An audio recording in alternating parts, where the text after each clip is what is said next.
Hi, everyone, and welcome to this month's episode of Terrifying Trios. Our subject this month is the ghost in the machine, both literally and figuratively, as you'll soon realize. This time we're talking about robots. Content warning.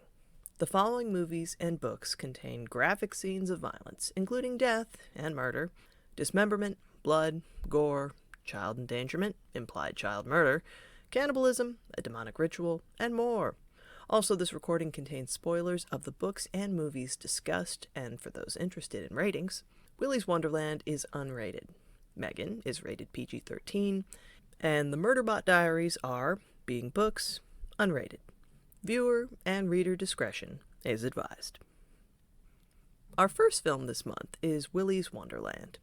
Released in 2021, the movie tells the story of an unnamed man, played by Nicolas Cage, who never speaks.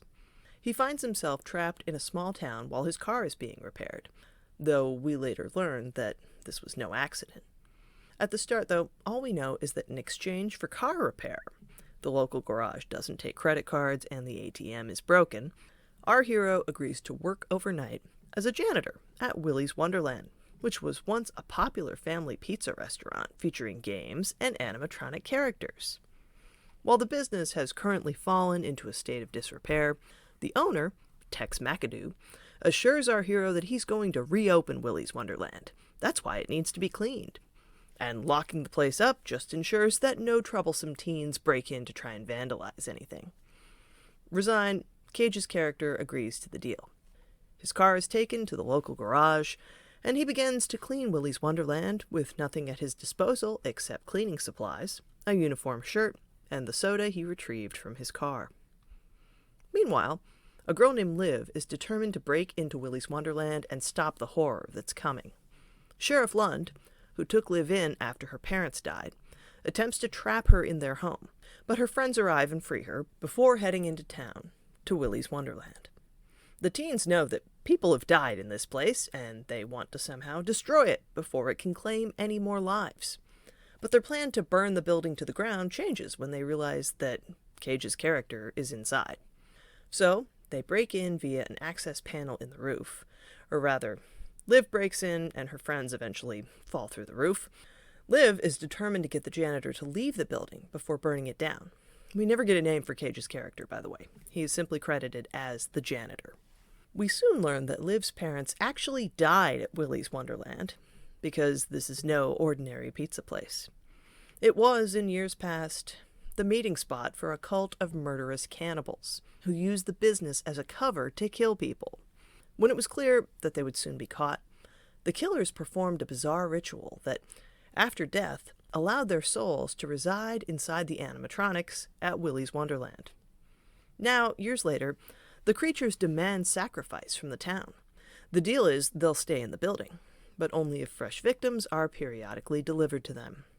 And no one local is about to volunteer to be killed by terrifying robots, so to appease the bloodthirsty animatronics, travelers, like Cage's character, and years before, Liv and her parents, are trapped, forced by car trouble to stay in town long enough to visit the local mechanic, and while they wait, folks are encouraged to visit the closest restaurant, which just happens to be Willy's Wonderland, where they're butchered horribly.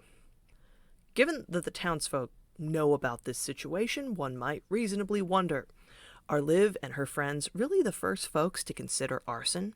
The answer, it's a horror movie, and in fiction, as in life, people don't always make the best choices. Personally, I can understand that if a bunch of serial killers did a ritual that trapped their souls in animatronics, I would be concerned about destroying their home and vessels, because it seems like that will definitely get you haunted by the spirits of a gang of cannibals. Still, Liv and her pals are determined to try what seems to be the simplest solution to the town's monster problem. But of course, before they can extract the janitor and set fire to Willy's Wonderland, the animatronic monsters awaken and pursue this latest batch of victims. While these creatures aren't the fastest or most effective killers, Liv and her friends don't fare especially well against the animatronics. Like all teens in every horror movie ever, they are distracted by personal issues, the opportunity to have sex, or sheer bad luck relating to the fact that they broke in knowing the danger, but don't wish Cage's character to die unnecessarily. Remember, kids, in scary movies, anything can get you killed, whether it's lust, altruism, or simply being a teenager. Or, as is almost always the case, a 20-something actor playing a teenager. It should be noted, too, that since this story was inspired by the Five Nights at Freddy's franchise, every character, except the janitor, is basically an NPC, or non-player character. They are stock characters, for the most part, driven by young love or greed or a simple desire for self-preservation. As such, their deaths are sudden and visually striking, but not emotionally jarring. We know them only as the sort of people who die in horror movies. But what about our silent hero, trapped in a building with killer robots? Fortunately, it quickly becomes clear that the janitor is a skilled fighter. Whenever an animatronic monster attacks him, he retaliates, destroying its body with improvised weapons, then dumps it in the trash. When he's injured, he'll do some quick first aid, at one point closing his wounds with duct tape before grabbing a fresh shirt, and at regular intervals, he takes breaks to drink his soda and play pinball. These scenes are strangely delightful. More horror movies should show characters taking a quick rest before continuing their fight for survival. As the final girl, you know Liv will be okay, but she still has to fight the animatronics that pursue her, both in Willy's Wonderland and beyond. After a cop drives them away from the scene of recent carnage, he is killed by an animatronic that managed to get out of the restaurant, leaving Liv to deal with it. Eventually, only Liv and the janitor are left alive. Even after the sheriff tries to convince Willy to go after the janitor, she is killed instead. And after every messy battle, the janitor silently cleans up the carnage. The conclusion of this film is really excellent. Tex and the mechanic assume that the janitor has died, and they're delighted because he has a really nice car that they'll be happy to commandeer. But then the janitor emerges, weary but triumphant, into the morning sunlight to reclaim his car and escape the town at last. During one final cleaning montage, as the day dawns and the animatronic monsters are mostly destroyed at last, Freebird begins to play. And as a viewer watching this, I felt a strong conviction that no matter what this cost, Cage, a producer of this film, was determined to pay for this song. And this was the right choice, obviously, because it makes the movie for me. The janitor, his car restored, offers Liv a ride, and she enjoys a soda while they speed away.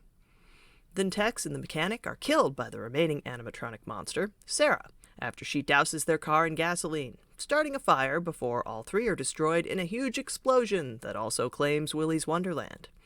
Oh, and while driving out of town, the janitor strikes Tito, the really for real last animatronic left alive, with his car. Willy's Wonderland received mixed reviews, because of course it did. No, it's not a great movie.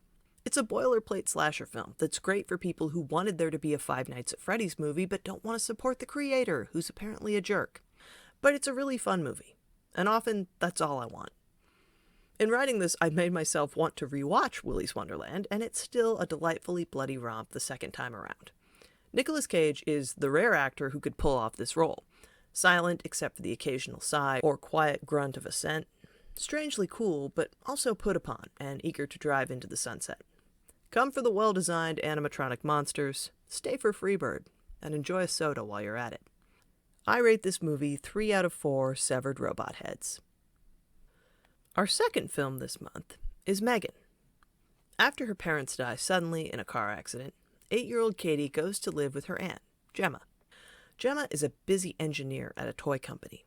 She and her team have worked to design products that have made millions. But Gemma's latest project is something that her boss has told her to abandon.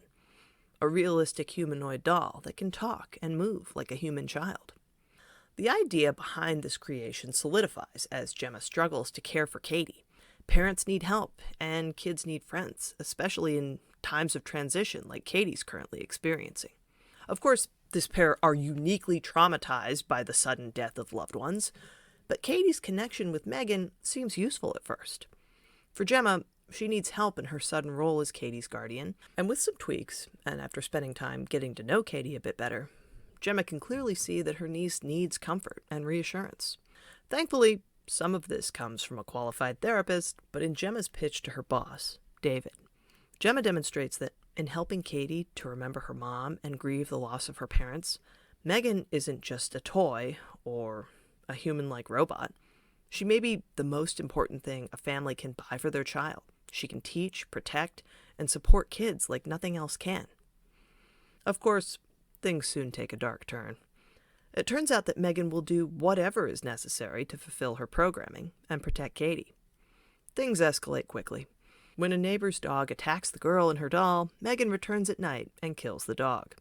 Then, when the neighbor grows suspicious of Gemma, who had previously complained about the neighbor's broken fence and escaped dog, Megan kills her too.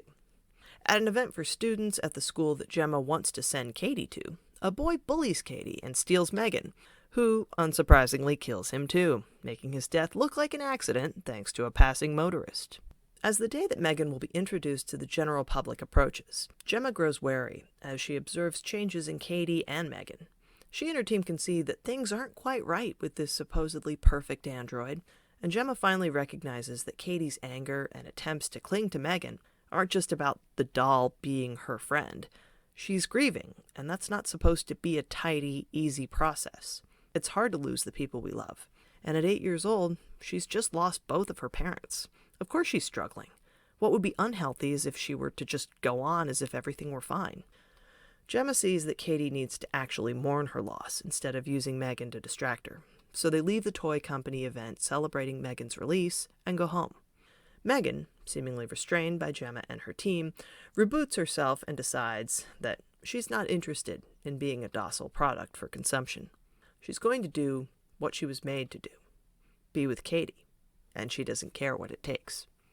Megan begins by starting a fire in the lab that injures Gemma's partners, Cole and Tess. Then she does a TikTok dance and kills Daniel, played by Ronnie Chang, with the blade from a paper cutter. This character is a real jerk, but as a fan of The Daily Show, I was sad to see Ronnie's character get slaughtered. Finally, before the carnage in the building is complete, Megan traps Daniel's long-suffering assistant in an elevator with his body and explains that she's not just going to murder him. She's going to make it look like he snapped and killed Daniel, then killed himself. By the time the bodies in the elevator are discovered, Megan has left the building, and she's hacked Tess's phone to speak with Gemma, making it seem like all is well back at work. At home, Gemma gets Katie into bed and reflects on the unsettling events of the past few weeks. Then Megan returns, and the two talk.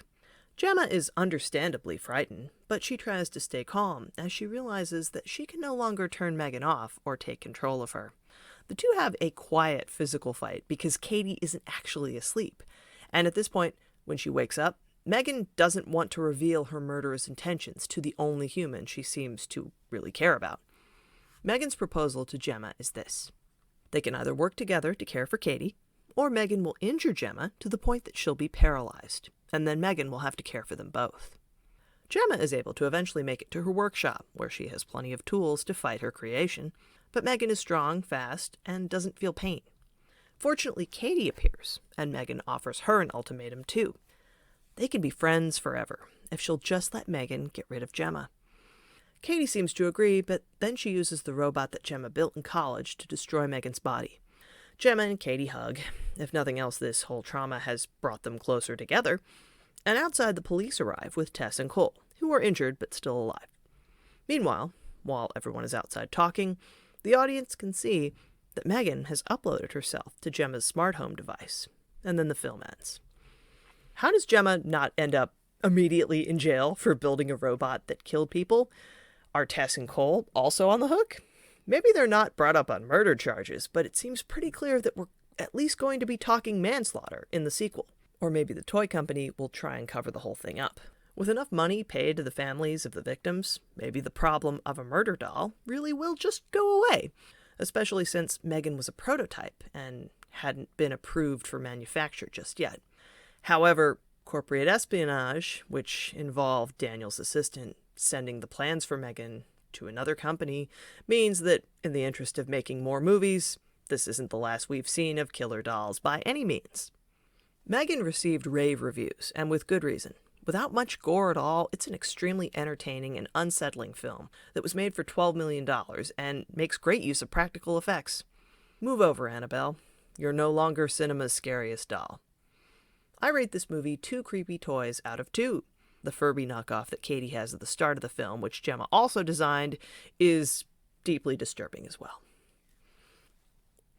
Our book this month is actually a book series, The Murderbot Diaries by Martha Wells. While this series is sci-fi, there's plenty of existential dread, body horror, and in Book 3, a pretty excellent jump scare. And while Murderbot itself isn't scary to the reader, it's certainly intimidating to most of the humans it interacts with, since, until they get to know it, they see it as a potentially murderous machine supplied by an uncaring corporation to data mine its clients. See? Plenty topical and frightening. When we first meet Murderbot, it's been assigned to a survey team of scientists from a non-corporate political entity. This means that they're not used to working with constructs like Murderbot, which is a sec unit, or security unit. The preservation team is from a system where sec units, which are made from a combination of human tissue and robotic parts, are considered slaves, and the scientists are uncomfortable with tacitly endorsing this practice. However, in order to explore the planet they're working on, their contract stated that they had to have security. And human security personnel get tired, get distracted, make mistakes. That's why sec units were invented.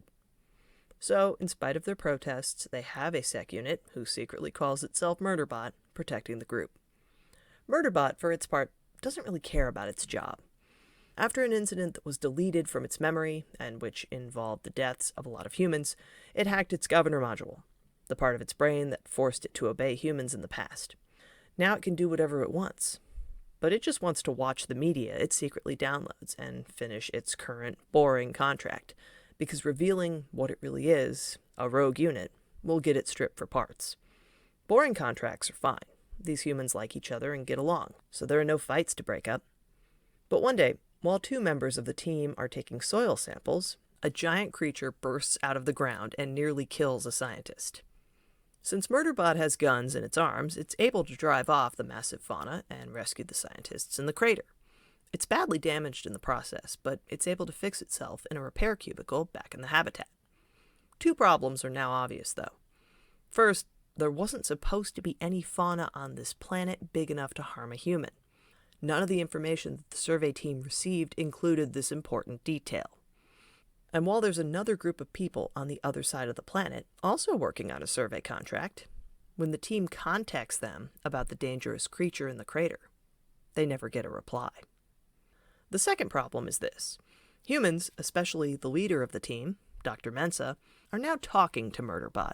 They even start treating it like a person, which is uncomfortable. Murderbot is used to being treated like a tool, not a team member. It doesn't like to show the human face it hides under its helmet, and it tries to discourage Dr. Mensa and her team from trying to check on the other humans, since they're probably already dead. Murderbot doesn't love its job, but it's very good at it. Murderbot, in this way, is an unreliable narrator, because even though it insists it doesn't care, it does, and it doesn't want this bunch of humans to also be killed by whatever's out there on this mysterious planet. Sure enough, when they travel to the other team's habitat, all the humans there are dead. But what's surprising and disturbing to Murderbot is that the second group's sec units have also been destroyed. Humans are fragile, but sec units are hard to kill. Who or what is willing to kill everyone they encounter to conceal this planet's valuable secret? The Murderbot Diaries is one of my favorite series, and that's because, as a narrator, Murderbot is funny, vulnerable, anxious, and relatable. Yes, it's good at its job, but it was literally designed to do it. It wants freedom and autonomy, but with that comes a lot of questions about what to do next. And it helps its humans, even though it insists that they're not friends and that it doesn't care. It does, deeply, but it's not used to having feelings that it can do anything about. Before hacking its governor module, Murderbot had no agency. Now that it has agency, it can't get hurt by the governor module, shocking its brain for disobeying an order, but it can still be hurt emotionally and physically. This is more than uncomfortable. It's frightening, too, not knowing what your body and brain are going to do or encounter next. Murderbot, as a protagonist, rarely has to worry about being killed itself. It has to worry about its comparatively fragile human and robot friends. It has to worry about the past. Its missing memories mean it has questions, many of which are answered in Book 2, about the lives it's taken and how it has in the past had its agency stripped from it. Murderbot worries about the future because it isn't actually sure what it wants to be or where it wants to go.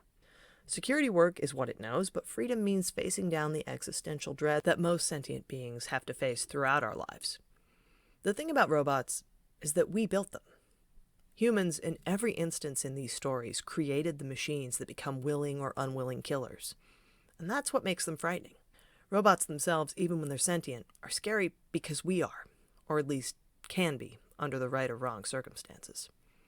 Robots are meant to be tools, but more than anything, they're mirrors, reflections of the best and worst of us. Because obviously, it's incredible that we have robots. While Megan and Murderbot aren't constructs that exist, yet, robots that build cars and other machines and even comparatively simple animatronics are an amazing expression of human creativity and ingenuity. Artificial intelligence, at this moment in human history, isn't especially intelligent. What it does is take existing information and either regurgitate it or alter it in an imitation of what humans have already made, a kind of aggregator of text, art, etc. It can't respond to novel situations with true intelligence, or even answer questions correctly, depending on where it's sourcing information from. Current AI can't adapt. For now, at least, your dog is smarter. And yet, despite the fact that the present reality of AI isn't nearly as sophisticated as the AI in science fiction, it makes people nervous. Humans are afraid of change, but we seek it out, too. We create it. We build machines to make work more efficient, while simultaneously fearing that we'll be replaced by machines. But we built the machines. The corporations in Megan, Murderbot, and to a lesser extent, Willy's Wonderland, thanks to Tex the entrepreneur, are in charge. We meet individual machines that can be terrifying killers, but what frightens me more are the systems that built them. Yes, the businesses in question could have stopped the bloodshed they helped construct sooner, but they might lose money or face consequences that could cost them money. There's plenty of wealth in the world. We as a species could both go back to the moon and provide adequate food and housing to our fellow humans, but the world doesn't work like that. The status quo is governed by the rich, so it's safe to say that what's really frightening isn't humans building robots. It's capitalism, which usually ends up being the villain when you pull off the Scooby-Doo mask in any horror story. It's the idea that growth has to continue unabated forever, which is impossible for anything other than cancer, which eventually kills its host. But capitalism always wants more, needs more profit with less cost, doesn't care who it hurts, doesn't care about sharing wealth, because if you're not rich, you're just a means of generating more capital. You might as well be a robot, not a person. Sci-fi shows us the world as it might be, and that's why, for many of us, it's a profound source of comfort, even when it's frightening, too. Because we could build a different, better world. We just haven't done it yet. Robots don't have to be scary, but the corporations of the past, present, and fictional future, with their power mostly unchecked and flagrant disregard for human life, are often very, very scary. Because what the layman might consider horror is, for them, just business as usual. Thanks for listening, and I'll be back again next month with another terrifying trio.